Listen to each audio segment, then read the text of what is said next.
Om Shanti. We'll begin this session with a very short meditation. So all of you, please sit alert. Recently in the Murli in Shantivan, Baba reminded us of our 4 different periods. So let's first of all stabilize ourselves in that state of complete purity.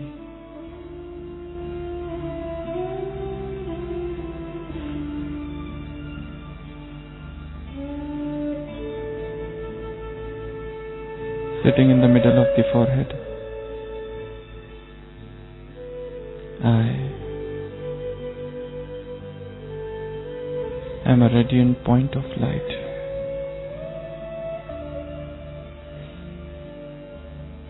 Luminous.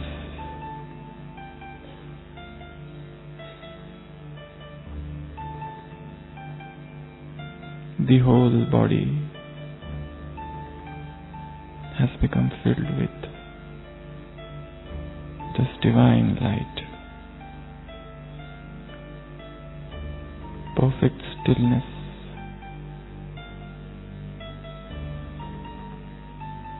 Stillness of the body as well as the mind.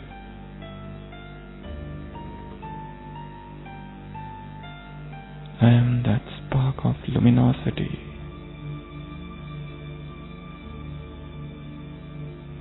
Extremely light.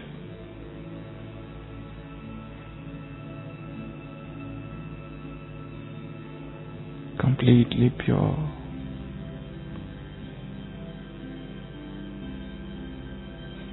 Let me feel myself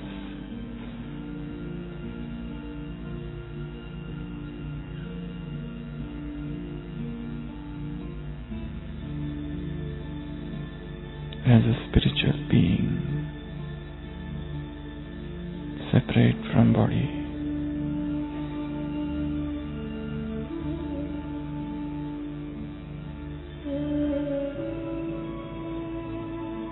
Now I drop this body here and go there whence I had come.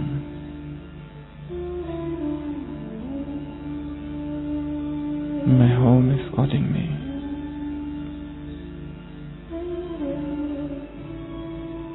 Away from this ephemeral world.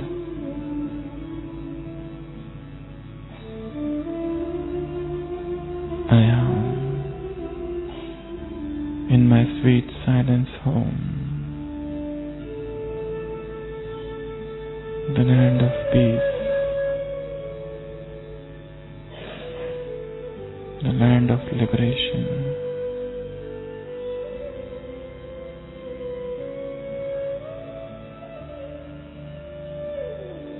I am a shining star, and my radiance is more than all the other stars.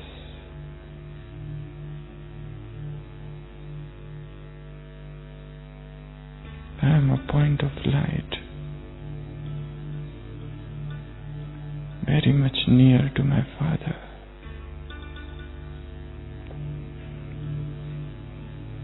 All His rays are upon me.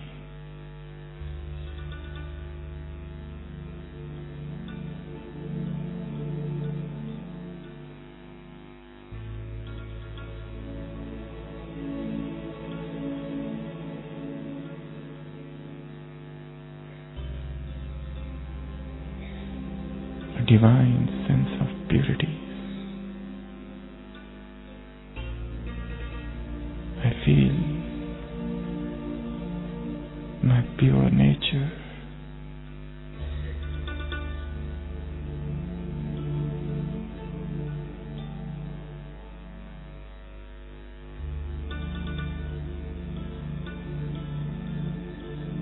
The eternal period.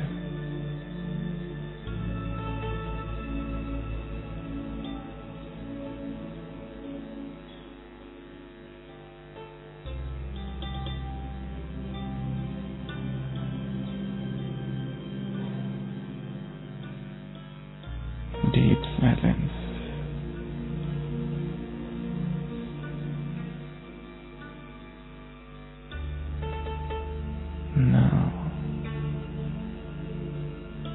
I come down. The beginning period.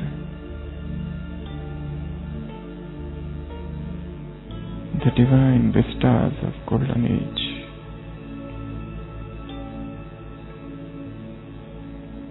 I am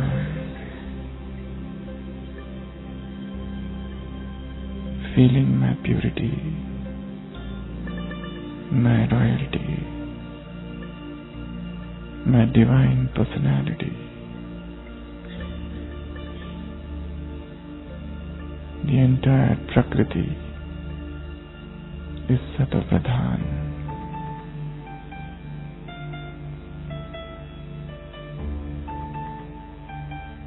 The divine gathering of deities,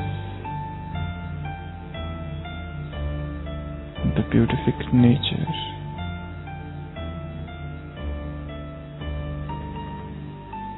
I see myself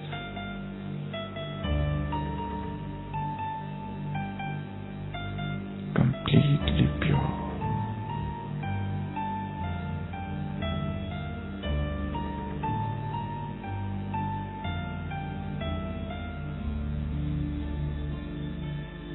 And as I see myself, all the specialities and qualities of gods and goddesses are coming unto me. Now I come further down, the middle period. I see devotees worshipping me. I am worship-worthy soul. Throngs of devotees are in front of me.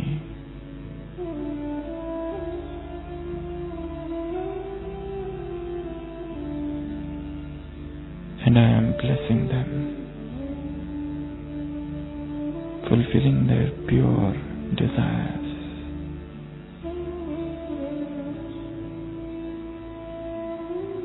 I see my pictures so divine, so full of royalty. For half the cycle, I am a worship-worthy soul.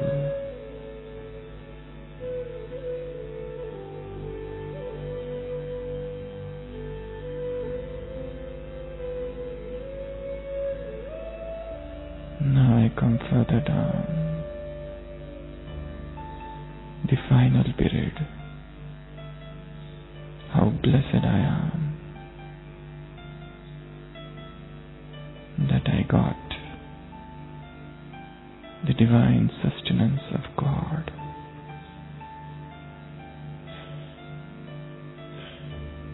The celestial study, the supreme love of God.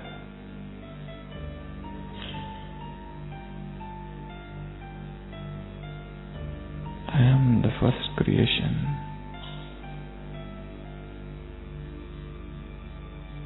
I look at my confluence-aged life,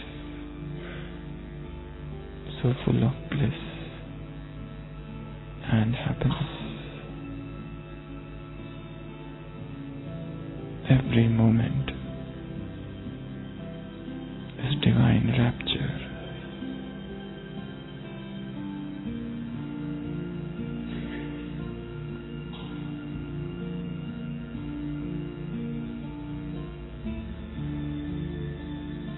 I see a big mirror in front of me,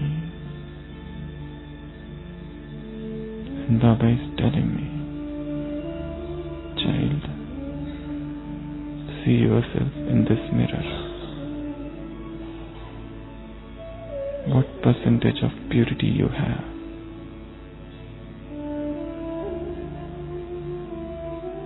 Check your drishti, your vritti and your kriti.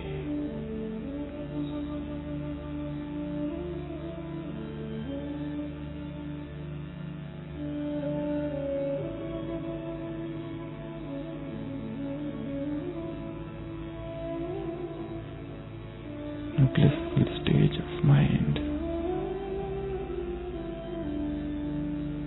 And with that,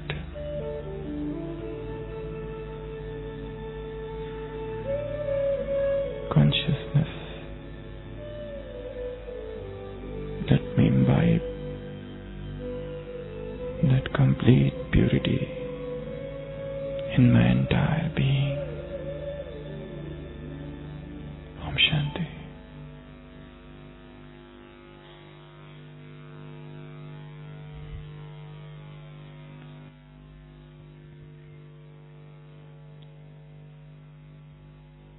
There was once a mystic, and he got to know that his childhood friend has become Prime Minister to some king. So after a long time, he came to visit him. Both these friends met, and they were beside themselves with joy. But the friend who had become Prime Minister, now he said, "You have come at a right time, but the only problem is that I was about to go. I had to visit at least 4 houses. I have an important appointment. So would you like to wait for some time? And I'll come and then we will have talk, because we are meeting after a long time. We had spent childhood golden moments together." So the mystic or the fakir who had come, he said, "No, I don't want to stay away from you now for a moment also. It would be better that if you take me along with you. I will accompany you." So the Prime Minister, that friend, says, "Okay, that's fine, you can come with me." But the mystic says, "My clothes are dirty. I have come after a long journey. You can see all my clothes." So that minister says, "Okay, that's not an issue. King had given me very beautiful dress, a coat. I'll give you that coat. I have some beautiful footwear also, something to wear on the head also, a turban. So that will suit perfectly well." So the mystic says, "Okay, that's fine." So he goes and he wears all those different beautiful attire, and he comes out. But the moment this minister friend, he sees that friend of him, he is feeling little uncomfortable, because now this friend is looking more handsome, and he had given him those clothes which he himself had not worn till now, because king has given him as a gift, but he had not worn them. So he says, "Okay," but he's tried to explain his mind. After all, he is my friend, and what is there if I give him my clothes? So they both go to the first house, and this minister friend introduces his friend. He says, "He is my friend.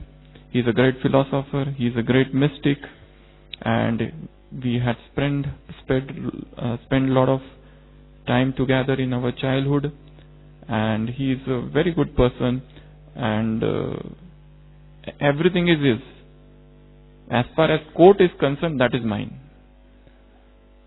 So the mystic is shocked. Even the people who are there in that house, they feel a little uncomfortable. Oh, what it said. So even the minister feels, oh, what I have said, I should not have spoken such thing. It is not a good manner. So they come out of that house, and the mystic says, oh, it's not possible for me now to come with you to another house.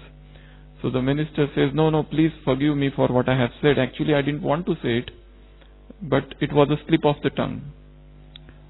So somehow he agrees, and they go to the second house. And in the second house, this minister friend, he keeps on telling in his mind, no, this time I will not talk anything about court.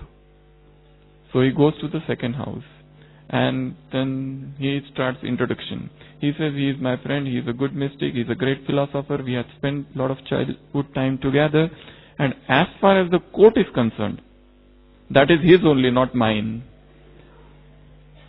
So again there is a little embarrassment, and so the mystic is little uncomfortable with that, and somehow they come out. So the mystic says, no, it's too much now. It's better that I leave and I cannot come with you. Because so the minister says, actually I did not want to say anything about the court, but how it came out I just don't understand. But he says, I said, no, it is yours. But the mystic says, but that creates a suspicion. When you say that, the court is not his only. So that is a little ambiguous statement. So the mystic says, now it's too much, I won't accompany you. But the minister says, please, otherwise I will feel repentful the whole life that you came with me and such a thing happened. Please give me one more chance. So he takes him to the third house. In the third house, he starts the introduction. He is my friend, he is a good mystic, he is a good philosopher, and we had a lot of childhood memories, and what? And as far as court is concerned, I don't want to say anything. So again there is a lot of embarrassment there, and they come out, and the mystic says, now enough is enough.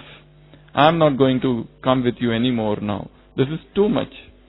He says, please give me a last chance. Actually I was just working on the same thing. Right from the first visit or my house, I'm just working on the same thing. Please give me some opportunity, some time. Because somehow I'm trying to do something with it. So please, otherwise I'll feel very bad that you came just like that and you left me. So they go to the fourth house. And then the minister starts, he is my friend, he is a good philosopher, we had a lot of childhood memories, and as far as the court is concerned, how can I say anything when I don't know anything? I do not know anything about the court, so I can't say anything about the court. This is a story. Why I am narrating you this? You know what has happened in the mind of that minister. Something is suppressed, and that which is suppressed is trying to come out. Any emotion, any feeling, any bhavana which is suppressed within, and it is not transmuted, and it is not sublimated, and it is not transformed, will try to pop up in some way or other. All the vices are also like that. In the same example, if we see desire, he was desirous of his, possessive of his coat, but he found that his friend wore it for the first time. Actually he should have worn, but then he explained his mind with some spiritual principles, with some morality, but that explanation was not enough. It came out in the first meeting. He had greed, somehow it tried to came out. He had attachment, somehow it tried to came out. He was having his own ego, which was trying to come out. And in between also he was getting angry, but then he had suppressed his anger with so-called philosophical principles which he had known, or because of the social etiquettes or so on and so forth. So, anything which is suppressed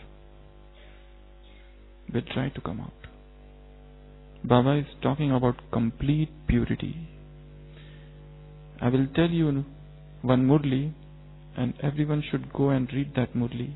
That is 26th December 1979. Probably the only Murli where Baba said, you should not, or you need not to conquer these vices. Baba has given a very beautiful example. Let's suppose you defeat, one king defeats another king and imprisons him. Okay? So the other king will try to take revenge. These 5 vices you don't have to conquer, rather you transform them. Rather, you make them your cooperative friends. Lust, calm you convert into Shubha Kamana, good wishes. Anger, where there is intoxication, Josh of a negative quality, convert that into spiritual intoxication. Lobh, greed, convert that into a sense of being a trustee. Attachment, convert that into love. Don't try to suppress it. Because any emotion which is suppressed would become perverted in the long run. And you will not know. You will feel that yes, I had conquered anger, but I don't know how it came after 10 years. We had taken the pledge of purity of celibacy long back, but I don't know now how after so many years suddenly there is sudden surge of passion in the heart. Probably there was some repression or suppression of feelings, of emotions. We have not understood them probably in a way we should have understood. In the similar manner, ego. The minister had the feeling that this is mine. How dare he is wearing it? But he tried to explain himself with so-called spirituality, whatever he had. But then it tried to come out every time he was introducing him. And in fact, there is nothing called as slip of tongue. There is no such terminology as slip of tongue. It must be there somewhere in our heart. That feeling, that desire, that ambition, that vice, and it has just sought an opportunity to come out. So today's topic is Nirvana in Bhavana. A very tough topic, I suppose. There are two words. One is Nirvana and another is Bhavana. When I say the word Nirvana, there are three different meanings to that. Actually, this word comes in Buddhistic literature. And they say it is equivalent to moksha or mukti or liberation of Hinduism or kaivalya of Jainism. The ultimate freedom. The word Nirvana means to be blown out or to get extinguished. We have heard this word in Murli many times. Baba uses this word in a different way, in a way which is never mentioned in any of the scriptures in the world. The first meaning of Nirvana is liberation, freedom, release, mukti, moksha, kaivalya. Those passions are gone, extinguished. That is the first meaning of Nirvana. Buddha attained Nirvana. That's what they say, they talk. It's nowhere there in the Vedic literature, it's nowhere there in Hinduism. It's only after the advent of Buddha that even Hindus adopted that word, but they tried to explain that word in a different manner, not in the manner Buddha explained. So the first meaning of Nirvana is mukti, is liberation, is freedom, is complete deliverance, release. The second meaning is enlightenment. Enlightenment. Sudden awakening. You were sleeping till now and suddenly you got a new awakening, a new birth. A sudden new realization which was never there before. We were hearing Murli from long time, the same sentences many times, but one day, whilst you are sitting calm and quiet, and whilst hearing Murli, that point suddenly came like a flash of lightning and penetrated your being. And suddenly you understood a new meaning, a new connotation of the same statement, and suddenly something that what you wanted to know came to you. Hands down. Enlightenment. There was a Zen lady who was under the tutelage of her master for 20 years, and she was striving for this nirvana, she was striving for enlightenment, but it was not happening somehow. And it happened one day in such a manner that she was just walking carrying that earthenware full of water, and suddenly she had a fall and it fell down, that earthenware pot. And in each of those pieces there was certain water, and that water was reflecting the sky, and suddenly she achieved enlightenment, which she could not realize. Suddenly a new truth descended upon her, which she realized, which she never knew what is it. So enlightenment happens in those moments where we are so lost in the contemplation of the divine or something that suddenly it happens.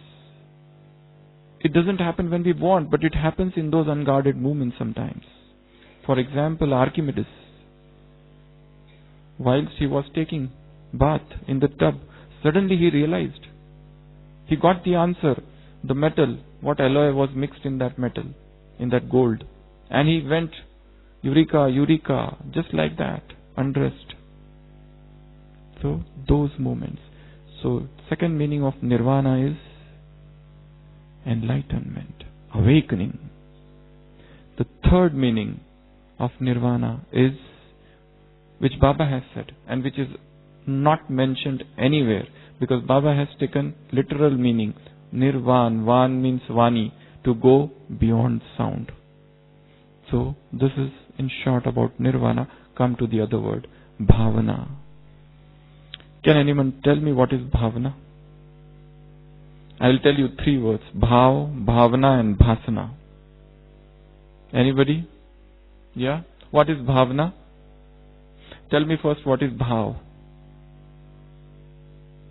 Subtle difference. Yeah? Intent is Bhav. Okay. Then Bhavana, feelings, emotions, and Bhasana. Bhasana is yet another Hindi word which it's less used, but Bhasana has more to do with experience. Bhavana means, actually the real meaning of the word Bhavana is cultivation. Cultivation. Bhavana again is a Sanskrit word, but more often used again in Buddhistic literature. It means cultivation. To cultivate. Chitta Bhavana means cultivation of mind. Kaya Bhavana means cultivation of body. Samadhi Bhavana means cultivation of concentration. The word Bhavana exact meaning is cultivation. To cultivate something. But Baba uses in a manner, it is feeling, it's emotion. Okay? But in fact, the word Bhav means emotion and feelings, and Bhavana is more of cultivation. But sometimes used synonymously. So, there are two things. How to bring Nirvana in Bhavana. Let's go to the first discussion, and which is the most important. To liberate suppressed feelings. To release pent-up feelings.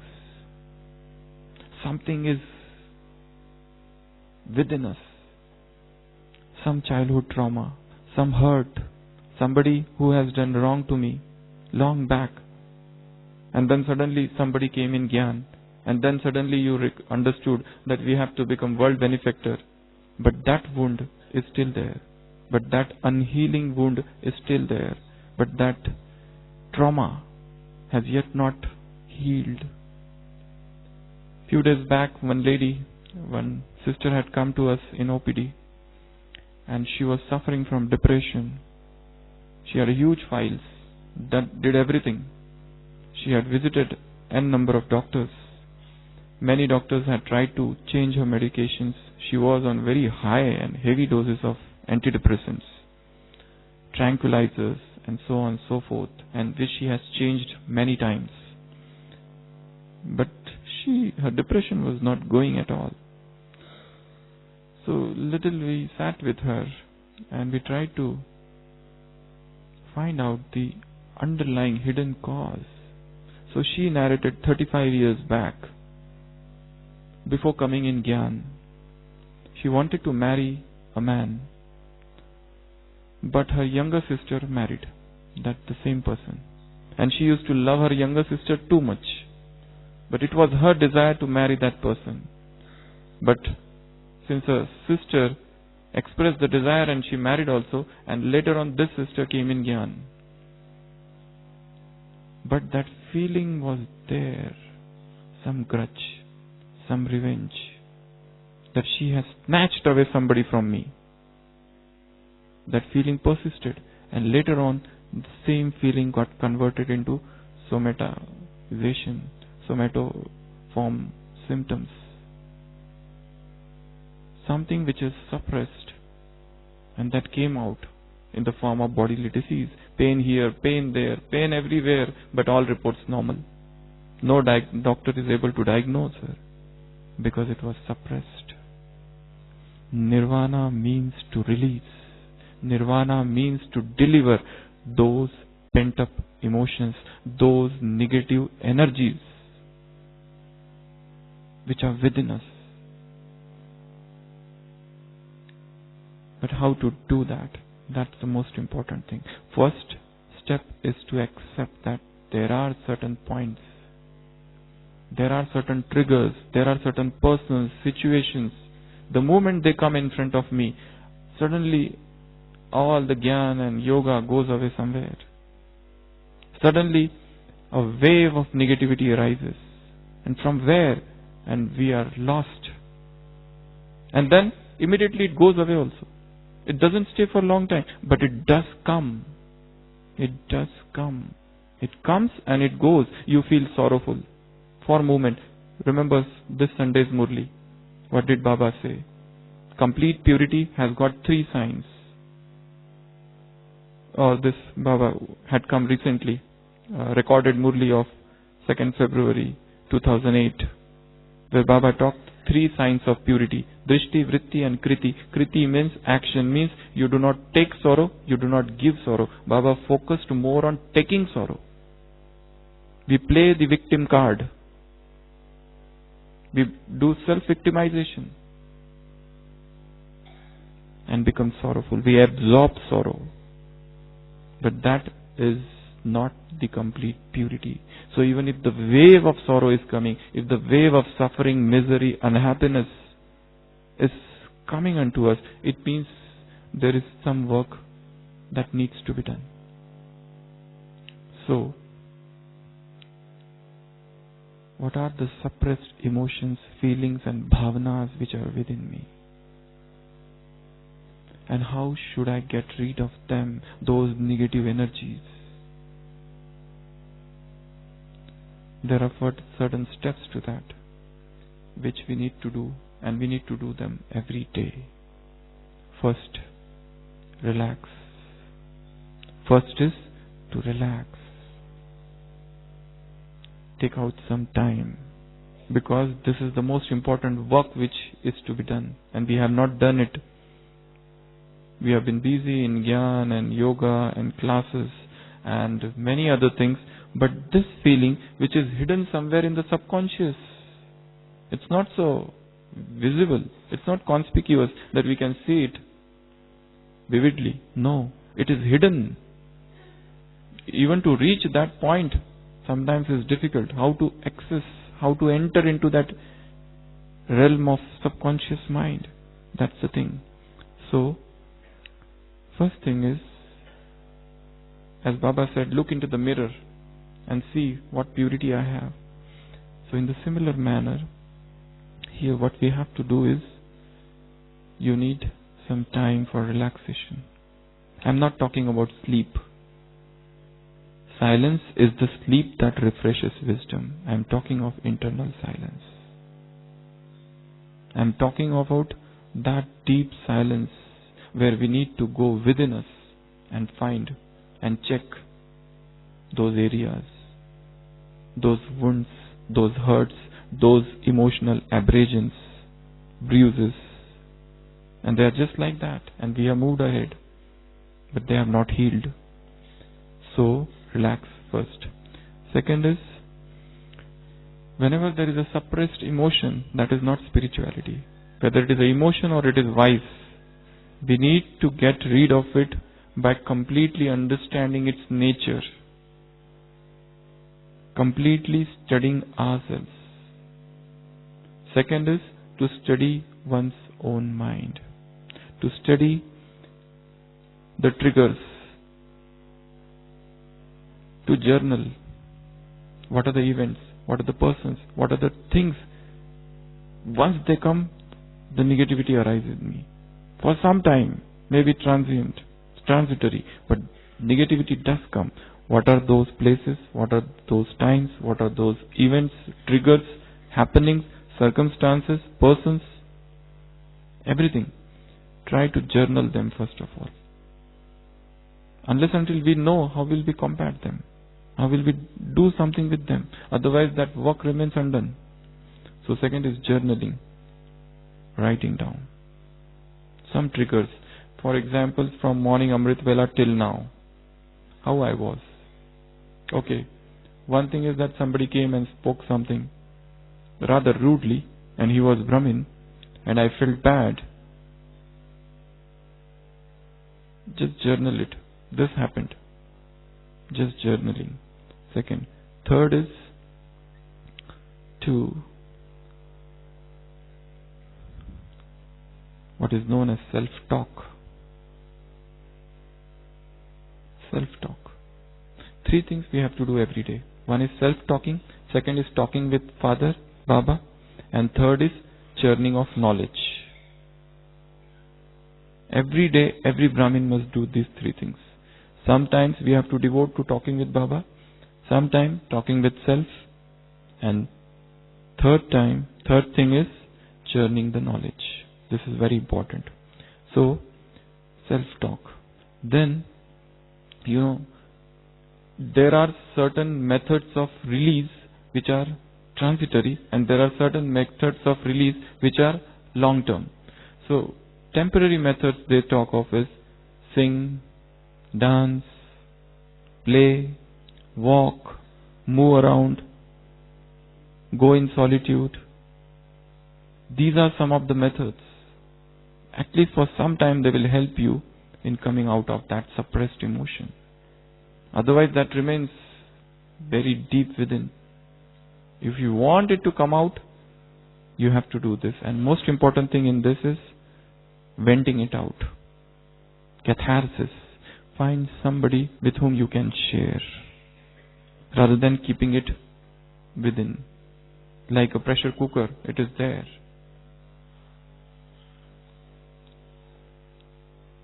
If you find nobody is reliable, then Baba is always there. If you still feel that, you can write it down. But don't keep it within you for a long time. Anger, settled anger is known as hatred. You're angry with somebody, and then you forget. But then it remained there. Then again you get angry after a few days or few months. Again that is cumulative effect occurs. So, venting it out. Playing, stretching, exercising. All these things do help in releasing those pent-up energies. Change of place. If you feel, this is the best thing we advise our patients. They say that we have tried everything. They are in Gyan for a very long time. Feel despondency, blues. We have tried everything. Now tell something new. Sometimes change of place. Go to some other place for some days for change of atmosphere, climate, and some new ideas will come. And most important thing is nature. Go near nature. All the poets in the world, all the sculptors, all the artists, musicians, they were all nature lovers. The more you go near nature, you feel your inner being. Learn to listen to silence. Learn to listen to the chirping of the birds, those streams, the mountains. See those mountains, those streams, lakes. The more you go to nature, the more relaxed you feel. And probably in one of those moments, that pent-up energy of negativity will come out and get vanished. Go, seek nature. Seek the lap of nature. Sit there and then read Murli. You will enjoy it all the more. Everything is available on mobile, so you can always sit somewhere long in the company of nature for a long time and experience that. So this is for movement as well as for long time. For long time, again they talk of writing your attainments, accomplishments, dwelling on positivity and creating some spiritual drill using the principles of visualization. Just as you see, this is actually a canvas or the screen. You see your entire life, your childhood, what all things happened there. Is everything all right there? But do that in that detached observer manner. Amrit Vela. Not throughout the day, Amrit Vela. Because if you try to remember some event throughout the day, you may get identified and suddenly you might start crying because that was a very tragic event. So try to do that towards the end of Amrit Vela, maybe 4:30 to 4:45. Just see your entire life, what all peoples you saw, and if you see some hurt, if you feel that somebody has hurt you, try to forgive. Try to neutralize all those negativities which are within. This is the most important thing. But again, I am telling, do this in that detached observer manner, as if I am just seeing. I am not doing anything. I am neither happy nor unhappy. Just seeing. Just seeing them, you get detached from that memory. For example, a patient had come to us and she said, I am having chest pain. So we investigated her. Everything was all right. Everything was normal. At the last, she said, I asked her, what time you get chest pain? She says, I get chest pain only when one particular soul comes in front of me. Once that sister comes in front of me, that time I start feeling chest pain. Otherwise, I don't feel. So there is something within. The moment that stimulus comes, something happens in the body. But actually there is nothing in the heart, in the physical malady. There is something here, something in the psychology. So, try to. And how do I know? How do I work on that? Because that happens only when that stimulus comes. Otherwise it's not there. Now if you say any negative thought, not at all. In Gyan Sarovar, everything is so positive and I am feeling so positive vibrations. But whilst you are in Madhuban, plan what I have to do after I go to my place. The planning of 6 months should start here. Sit in the Baba's room and plan here what I have to do after going there. See your office, see your home, see your center, everything. And try to do what were the triggers there. See your past 6 months, and plan for the next 6 months. This is the best thing which is to be done in Madhuban. But usually when we come to Madhuban, what happens is we are so much lost in Baba's love and Murli and everything. So we don't want to remember anything negative. Why will we? But those negative, once we go there, they come back. The Madhuban effect stays for 5 days, 10 days, and then it wanes off. So whilst in Madhuban, during our post-Amrit Vela, see your last 6 months. What were the disturbances? What was the cause of sleeplessness? Why I became disturbed? What was the thing that came and I was just rattled? What things happened? Contemplate on each and all those things and try to neutralize, write them down and then seek for the solution. Go in the nature, go in silence, go in solitude. Sit with that plain mind, Baba says, and the solution will descend. Because once you go in that area, probably it is difficult. Now you are out of that circle of the world. You are out in a different circle. From this circle, you can see that circle in a better manner.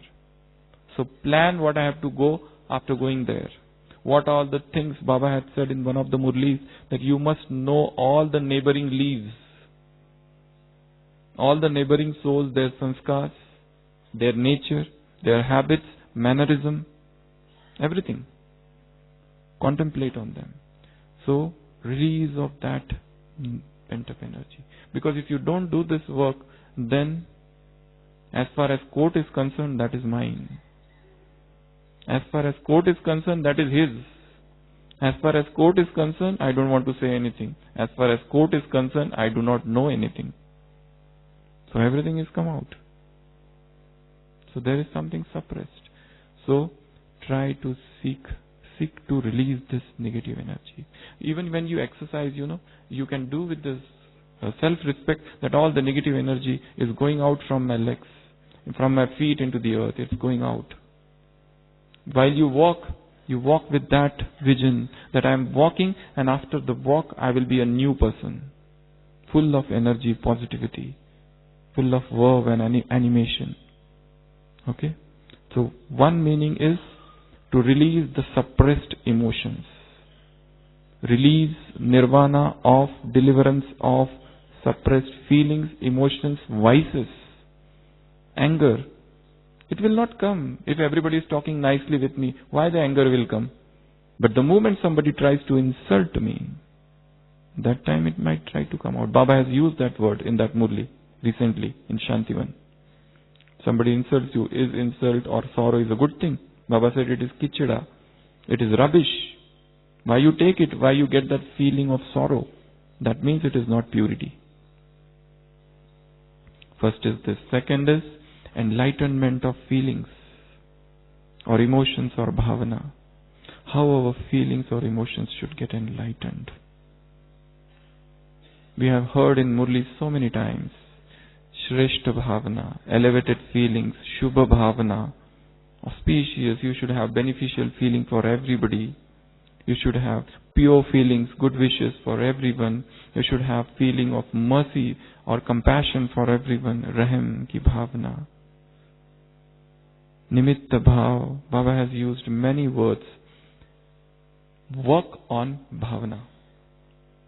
What is the level of my Bhavana? Because all the words that we speak, the basis of word is Bhavana. What Bhavana you are speaking? Suppose we have to give correction to somebody. In one of the Avyakta Murli, Baba has said, there are 3 stages if you want to correct somebody. And Janki Dadi had said sometime that if you want to create enemies in Brahmin family, start giving corrections. You will create enemies. So if you at all want to give correction, that correction should be, that shiksha should be with shama, forgiveness. So Baba had said 3 steps. First, get stabilized in soul consciousness, in self-respect. Second, look at that soul who has just committed a blunder and you are about to scold him because he has done great loss. Probably he has lost money or he was given in charge of something and he could not do that, just out of his lackadaisical or careless attitude. So you are about to scold him. First step is get stabilized in soul consciousness or self-respect. Second, to look at that soul with that self-respect. And then to correct him. And then to give him correction, and not in front of everybody, because he might feel insulted. So there are steps and ways to do that. So how can I bring mercy, compassion, that empathy in my feelings? Baba said have good wishes and pure feelings for each and every soul. Do I have? Probably not. Once we accept, then only we can work. If you say, yes, I have for everybody, then the work is finished. First accept. In some nook and corner of the mind, something is hidden. Somebody has tortured us mentally for a long time. How can I have good wishes for him? It's a practical question. There was a Christian lady and she was physically assaulted by one person. And later on she became surgeon. And this man came to her one day with bullet injury, about to die. Now it was the decision for her whether to operate on him or not, because she could identify as the same man. She went to the church and sat in front of Jesus and asked, Lord, tell me what I should do. And she heard a cry from Jesus, and she felt as if instead of Jesus Christ, she is there. And in front of her, that man is there. And Jesus is saying, they know not what they are doing. I forgive them. And she also felt like that, I am forgiving him for whatever he has done. And she operated. So the change and transformation or metamorphosis of feelings, they happen in silence. It is not going to come, no matter how much you try, that this man, if he comes, I will talk nicely with him. It will not work. Because feelings are negative. Because you are not forgiven him. Because you still carry a grudge somewhere for this soul within you. So some deep, greater work need to be done in silence, in solitude. All alone, sitting. Just think of the persons whom hurt you. What sort of feelings I have for these 10 people. Unless an ye forgive, your Father will not forgive ye. Judge not, and ye shall not be judged. So that magnanimity of heart, generosity of heart, compassion, empathy in feelings, that sense of being an instrument, he is doing through me. I am just a tap. The tank is above. Water is flowing through me. If the water wants, it can flow through another tap. So who I am? How, with what? This thing I can say, I have done this seva, that seva. It is his grace upon me. I am fortunate that he has selected me, chosen me for this task. He could have chosen better person also. But he chose me. He could have said, when for the first time he chose you, if he comes now and says, you are by mistake, actually I wanted the other man who was next to you in that village, in that house. Suddenly you were walking and you saw Brahma Kumaris when you went inside. Actually, Baba, if he says, not you, the person who was following, actually I wanted to touch him. Then, so, second is this. Third is going beyond sound. Nirvana in feelings, Nirvana in Bhavana means, so what is this sound in Bhavana? Or different Bhavanas, or different feelings or emotions. We have to go to the place which is Nirvana, land which is beyond sound. You know what is the sound of Bhavana? Go to the same word, S. S means slavery. When we are emotionally slave to somebody, actually that is the stage of voice. From this slavery we have to go and get rid of this serfdom, this subjugation, and to that stage of Nirvana, where there is no sound. This itself is a sort of sound. S-O. O is oversensitivity. Somebody says something, you feel hurt. Somebody does something, you are oversensitive. In this path of spirituality, you cannot afford to become extremely sensitive. It is known as HSP, highly sensitive persons. HSP. Am I HSP? Am I playing victim card now and then? Do I feel that I am only responsible for all wrong happenings in the world? This is known as self-victimization. Somehow or other, everybody of us try to self-victimize. There are only two things in the world. Blame game. You blame others or you blame yourselves. But blaming ourselves is worst, because that induces inferiority complex, and that is against self-respect, against Swaman. So, S-O, U is unawareness, is also a sound. We have to go beyond the stage of unawareness, means unconsciousness. Unconsciousness means body consciousness. We commit mistake only when we become unconscious. When we are aware in the stage of Nirvana, in the stage of enlightenment, we never commit mistake. We come down from soul consciousness and mistakes happen. N. S-O-U. N. N is negativity. Let me create new positive emotions. I have to do that.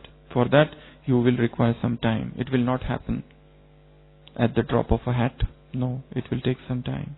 You will have to retire within yourself. You will have to disconnect to reconnect. D is desires, the sound of desires, worldly desires, ambitions. A spiritual mind is a non-ambitious mind. When I say ambition, I mean worldly ambitions.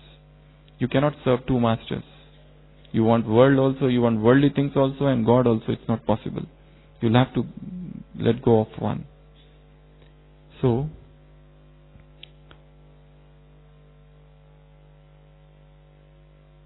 going beyond sound, that is Nirvana. Now, we are going to do one yoga or meditation. I call it Nirvana Meditation. I will tell you first what we are going to do in that.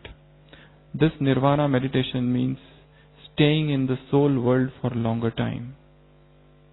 So staying in Paramdham and practicing 7 things there, 7 drills of Supreme Abode. What are those 7 things? Because Baba has said time and again that it's only in the Paramdham that all your sins will get absolved.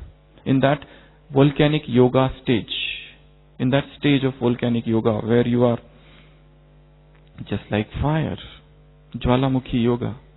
Otherwise not, simple yoga will not help. Jwalamukhi yoga is needed. So what we are going to do is, first we will go to the soul world and 7 things there. The first thing is, the moment you enter the soul world, try to remember what are the different names of this soul world. And in that, every name gets stabilized. It is Nirvana Dham, it is Shanti Dham, it is Mukti Dham, and so on and so forth. So that you have certain time. Some time you are spending here, just bringing the name and getting situated in that name. Feeling that now I am in the land of peace, so everywhere peace is encompassing me. I am in that perfect ocean of peace. The peace is surrounding me all over. So that way, that is the first step. Second, become soul consciousness. Practice soul consciousness in the soul world. The 7 forms, 7 different qualities of soul. Try to recollect all those there in the soul world. Peaceful, blissful, happy, or whatever. All those 7 things. That is the second. Third, in the third drill, in the third step, you see Shiva is in front of me and I am in front of him, and all his rays are upon me. His ocean of bliss, his bliss is coming upon me. The shower of bliss, the rain of ecstasy upon me. That is the third stage. Fourth, you try to experience all relationship with the one Father in the subtle world, in the soul world.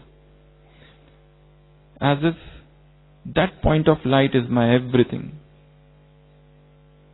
I have none but Him as my everything. We live, move and have our being in Him. All the 8 relationships or whatever relationships you want. In that stage also, I have heard from many Brahmins, they said to me that we practice all relationships with Baba in this Paramdham. Even that can be done. Next step is getting merged. One.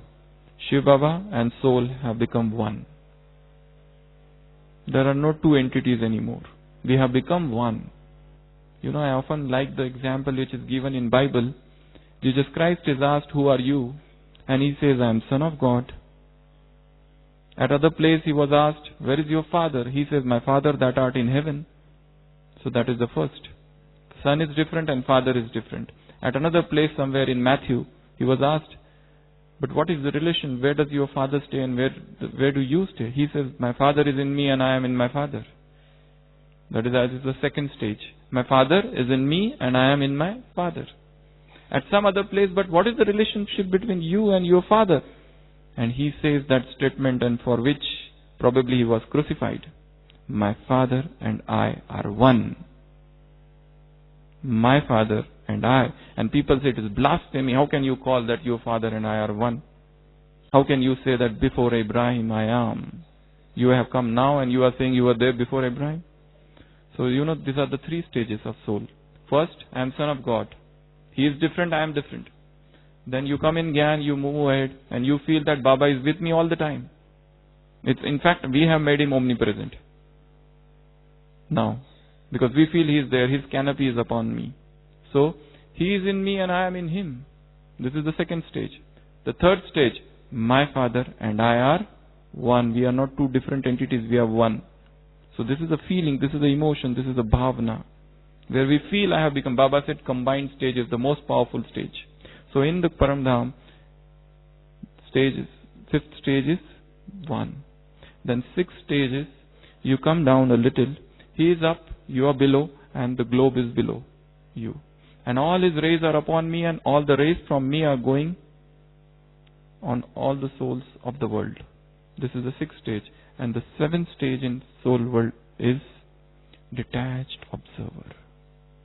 As a detached observer, you see everything. You can see yourself coming down on this globe, playing different parts, coming down, what Baba said, 4-period meditation. And then coming to the confluence age, and then again becoming angel and coming back to home. From soul world to soul world. See your journey from soul world to soul world as a detached observer. Okay, so let's sit alert.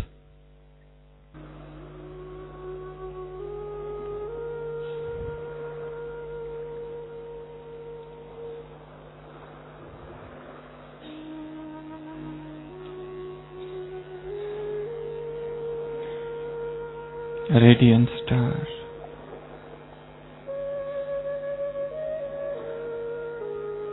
Completely detached from the body.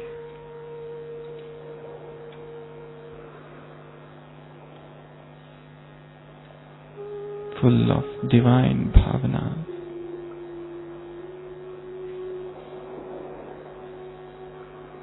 I, the soul,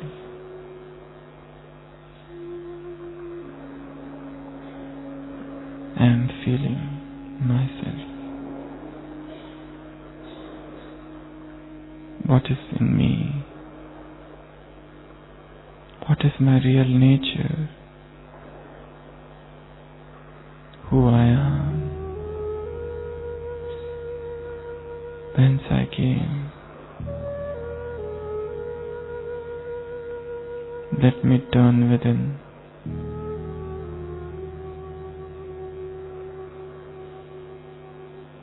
See myself as I am.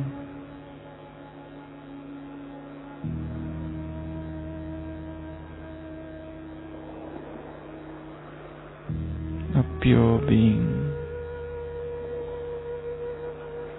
All feelings, all emotions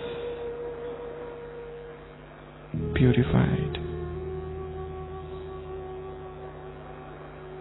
An ocean of positivity within me.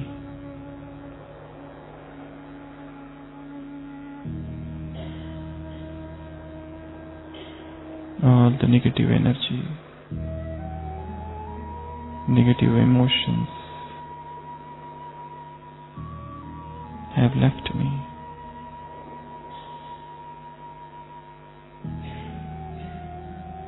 And the flood of positivity within me.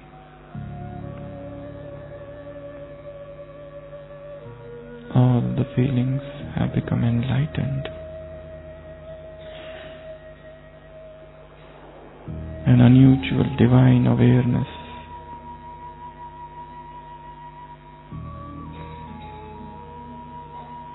An unknown sense of lightness.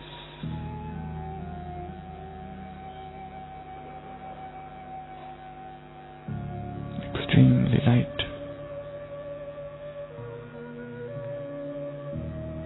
I am supremely pure soul.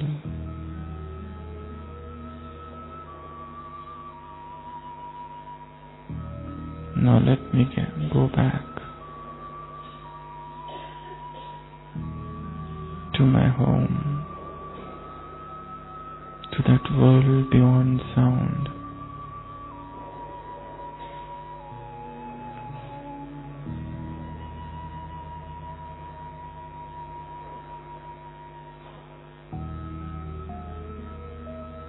Only there I can recollect myself, my scattered being. And with this thought, I, the soul, I drop this body down, assuming an angelic form. I am traveling up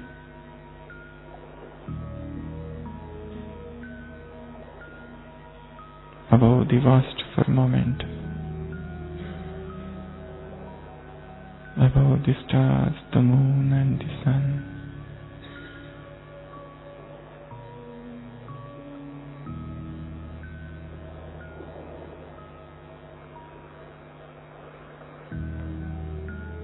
My astral body,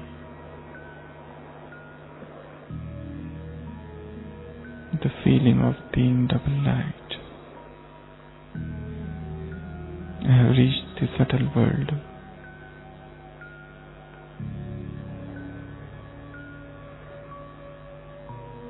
Baba is giving drishti to me. I hear him say, "Child, may you attain the highest stage of Nirvana.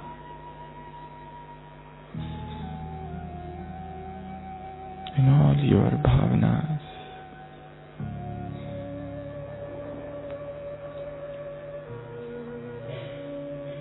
the shower of bliss upon me."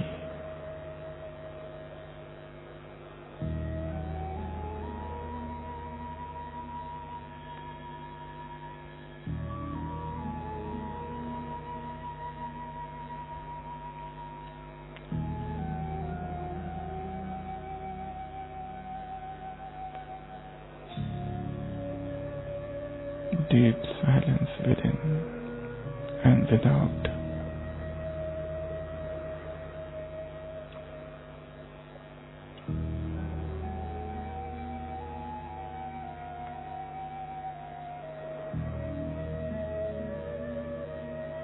Now I drop the subtle body here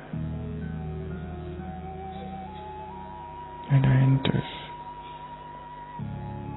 my home, the incorporeal world, the soul world.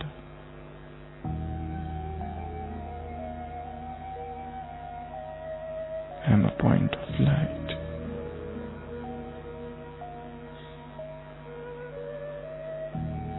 I am feeling completely liberated in this land of liberation.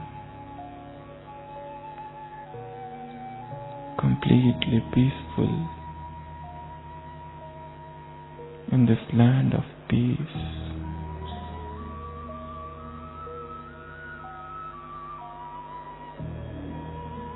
I see the sixth element.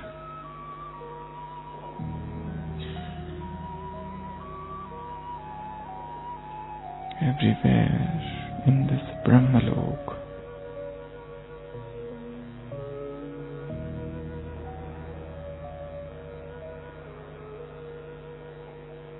This is my home.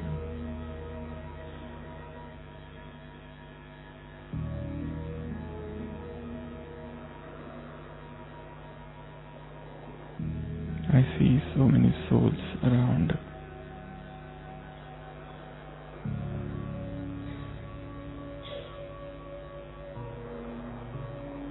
This is Nirvana Dham, the abode beyond sound. Deep silence.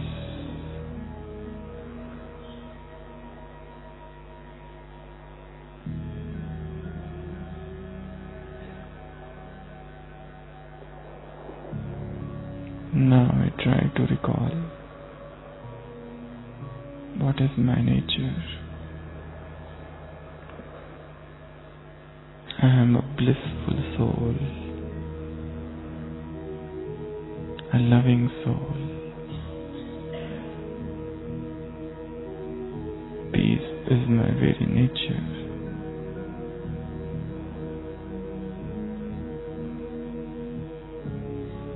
Extremely happy,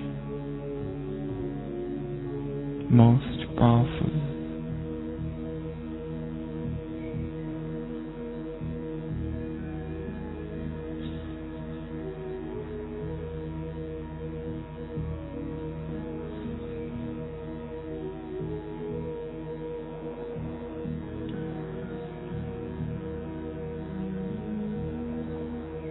Now I see my Father in front of me. All His rays are upon me. He's showering divine purity upon me.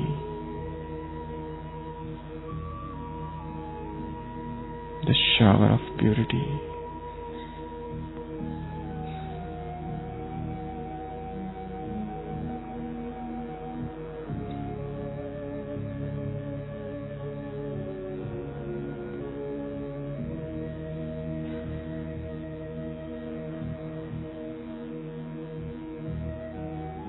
I'm staring at Him,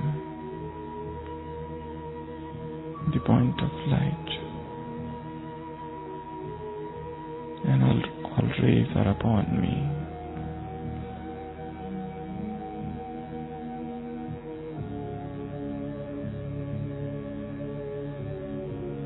Now I talk with that point of light.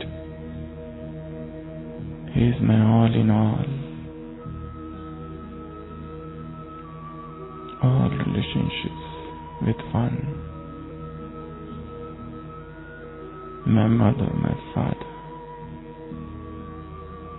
my brother, my sister,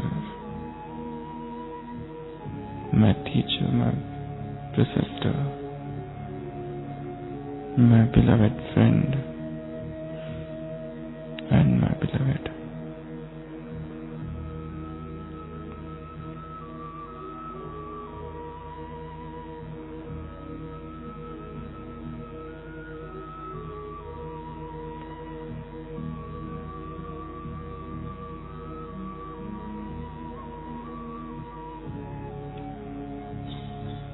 Now I go very near to Him, and Shiva Baba and I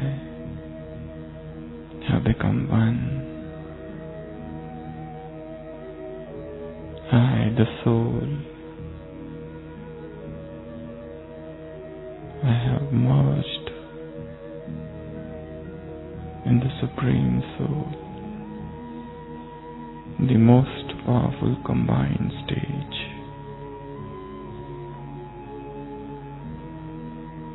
Just as He is the ocean of love, now I am the ocean of love.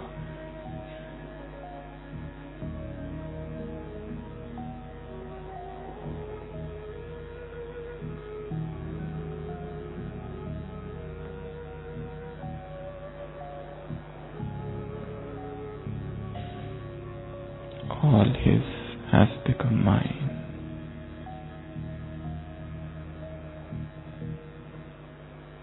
Now I come down. He is upon me and all His rays are upon me.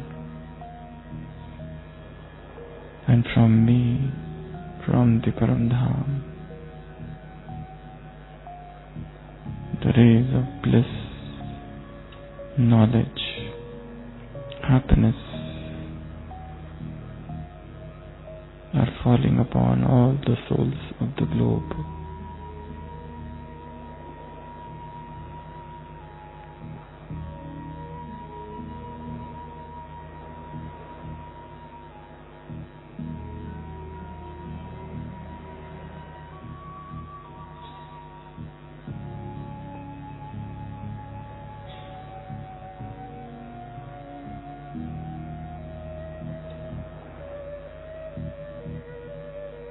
Now,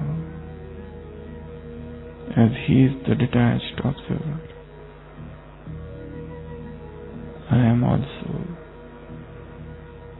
a detached observer of this world drama.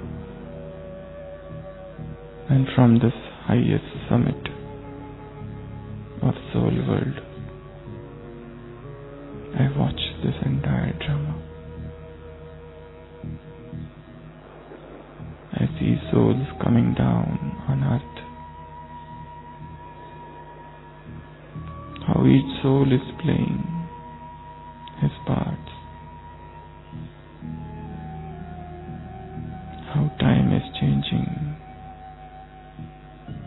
How cycle is moving forward.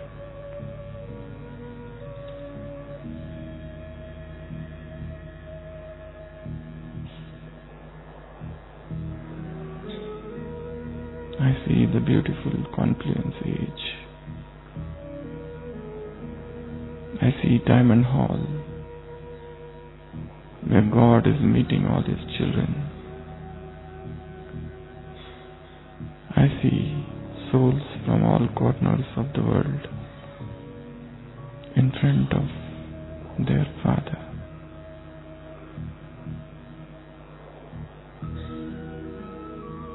Everything today I see as a mute spectator.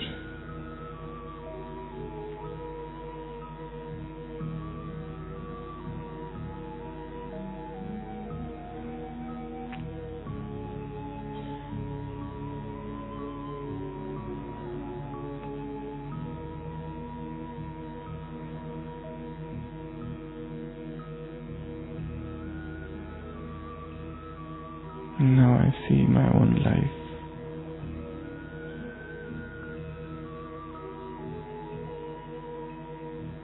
The different scenes of my life as a detached observer.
Now from the soul world, I come down in the subtle world, and then from the subtle world to this corporeal world.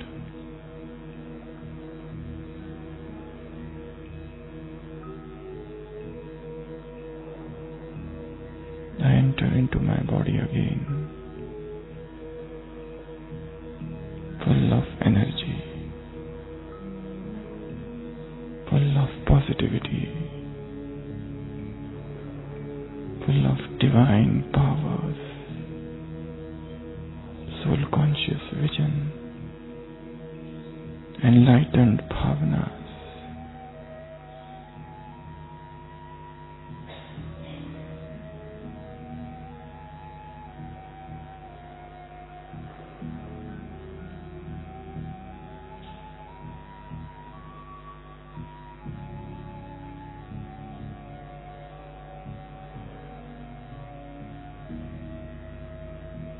And seeing Baba is in front of me, and let me spend some time talking with him all alone. Just talking with him, telling him the deepest of the things I have not told anyone. The deep, suppressed bhavanas. Let me share with him today in this moment of silence.